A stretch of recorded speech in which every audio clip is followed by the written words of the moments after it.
Hukmdorim, mendan qarzingiz bor. Sizdan nega qarz ekanman?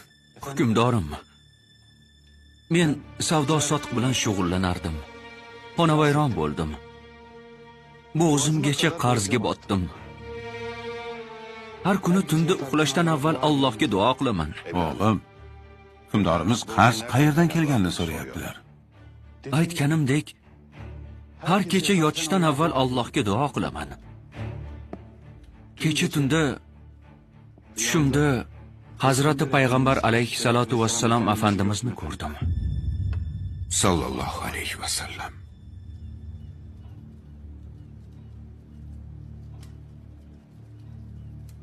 Ular menga Hamidimizga ayt. Har tunda aytadigan salovat va salom va zikrni kecha aytishni unutdi. Borib ehtiyojini undan so'ra dedilar.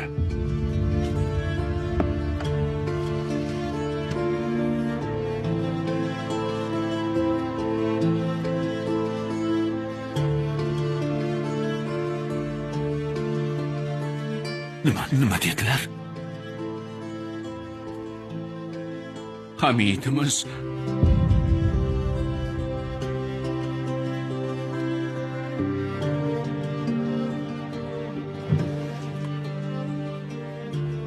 Oling birodar.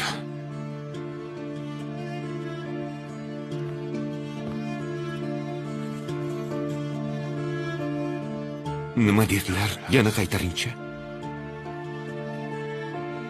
Hamidimiz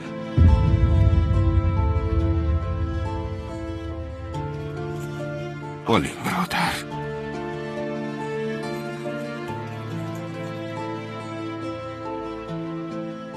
Nima dedilar? Yana bir marta ayting. Hazrati Payg'ambarimiz tushimda menga Hamidimizga ayt.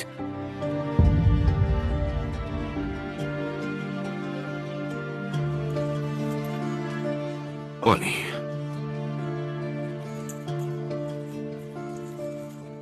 Yana bir qaytaring birodar.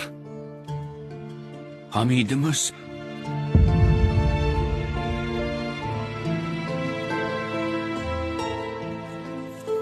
Oling birodar. O'g'lim, shuncha olganingiz yetmaydimi? yetadi podsho. Hoziroq qarzlarimni uzaman.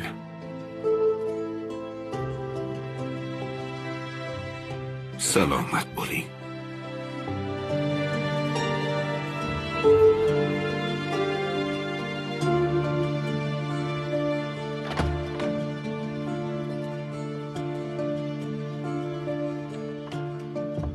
Hukmdorim,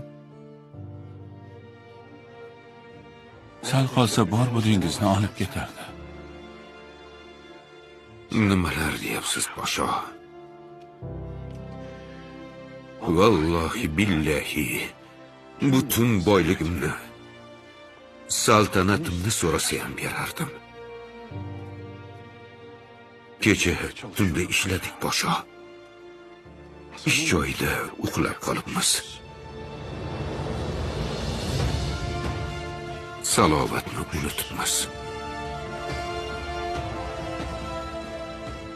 Ayb ish qildik podsho. Alloh afv etsin.